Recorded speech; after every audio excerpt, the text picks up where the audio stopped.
What is up, YouTube? Today I'm going to be reviewing the IMDb Internet Movie Database's top 250 movies as voted on by regular people, general public, I guess, or IMDb users. I'm not sure if that means registered users or just anybody can. Uh, I'm guessing the latter since so many people voted on. But anyway, so sorry I hadn't made a video, guys, in a long time, but just hadn't been, just been doing other stuff and so. But yeah, I'm going to be reviewing several lists of top movies like AFI's, which is miles ahead of this one, by the way. Sight and Sound, which is miles ahead of AFI's. And Reddit is probably worse than this list. So, anyway, so I guess I'll start at the bottom, even though y'all just saw the top. Not going to review every movie. I'm just going to list, because I only have like 9 minutes left. I'm just going to list some that I thought were surprising. Number 250 is a joke for top 250 status. Surprised they included Whatever Happened to Baby Jane. I mean, that would probably be in my top 300 or top 250, but The Help, no, that's rehashed territory. It's a good movie, but it's not very original, and seeing the same thing in a bunch of other movies. Dog Day Afternoon at 243. That's criminal. Um, Best years of what in the world happened to the best years of our lives like a few years ago was like number 50 or something on IMDb's list. Now it's number 240. That's my like second or third favorite movie of all time, and definitely my list of the top 30 movies. So I'm not sure what's going on there. Guardians of the Galaxy Volume 2.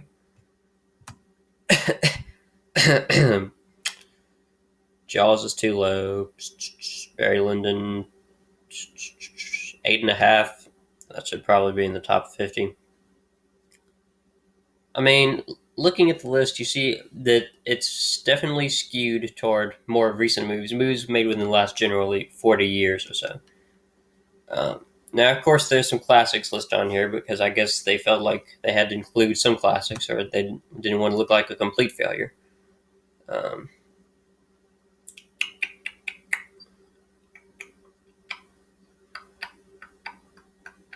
any Harry Potter movie in the top 500, really, especially if it's not the first movie, is a joke. Um, Star Force: The Force Awakens. Wow. Also, any movies that are released in like the last 10 years or so, if they're you don't need to really pay much attention to their rankings on a list like this because people have a short term memory. They remember what just came out. They think, oh, this is the best movie ever. Uh, Stuff that's more recent. And the older stuff they forget about. That's why I think Citizen Kane dropped off the Sight and Sound number one spot and Vertigo took over because Vertigo is more recent and it's not as boring for a lot of people as Citizen Kane is. Uh, it's like Vertigo will have its couple of decade reigns at the top probably before another even more recent movie takes it over. And I don't mean The Godfather. I don't think that's has enough momentum to overtake Vertigo, but maybe even something like Nashville or something can really skyrocket in future years. So Jurassic Park, Million Dollar Baby, um, 12 Years a Slave, like I said, can't really put it, especially not that high on the list. Mad Max Fury Road. I heard a lot of people critique this movie. A lot of them say that the only reason it's rated so high above the other action movies of today is because of its feminist tones and I guess just the cinematography and different stuff. But I think it's overrated. Um, Stand By Me, that's nice to see on the top 250. That's one of the better movies of the late 80s, I guess. Network, nope, that's way too low.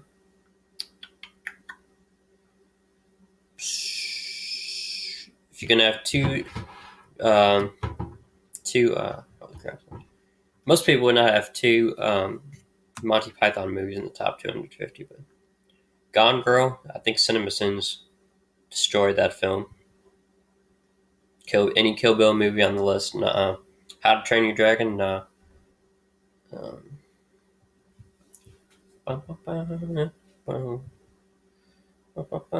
Sixth Sense hadn't really survived, or hadn't really. I don't know if to say it hadn't really held up over the years, but the Tokyo Story right here. That's been ranked on several Sight and Sound polls by different individuals as the best movie of all time, or the best directed, I should say. So, why it's at 164, I do not know. The Thing, it's John Carpenter's version of Howard Hawks' classic from 1953, The Thing from Another World.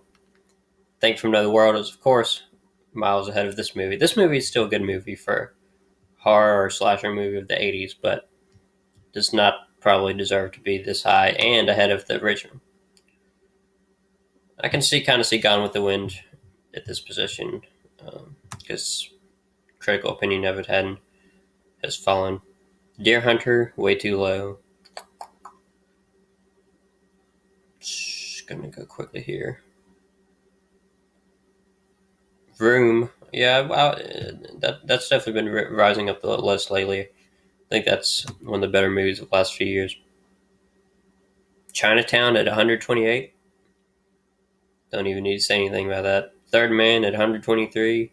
Unforgiven at 118. Some Like It Hot 116. Batman Begins at 114. Wow.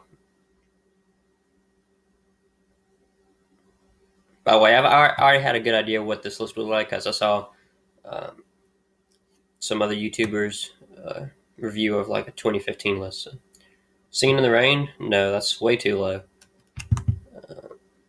Like Stars on Earth?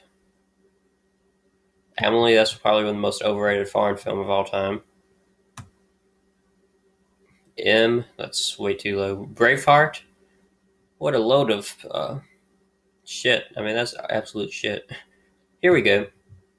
72. Citizen Kane, 70. Zoom through.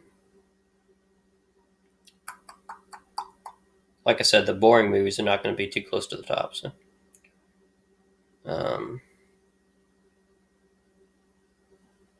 Matrix is just an action flick.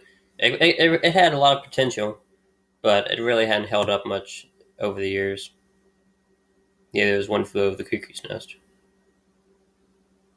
Fight Club, 10th best movie of all time. Dark Knight, scratch that out. Shawshank Redemption is, I would rate it among the top 50 American films of all time, but number one, no. So, sorry that guys, that was real quick, but I don't have time to do much. So, overall, I'd give the list a 2 out of 10 because it does have a few classics, but they feel like they were included just from the older audience voting or just because they felt like they had to have some serious movies on the list, besides action flicks and movies released in last 10 years. So anyway, guys, I'll probably be reviewing Reddit's list next or AFI's or something like that. I hope you enjoyed, guys. Make sure to like and subscribe and comment. So that's about it.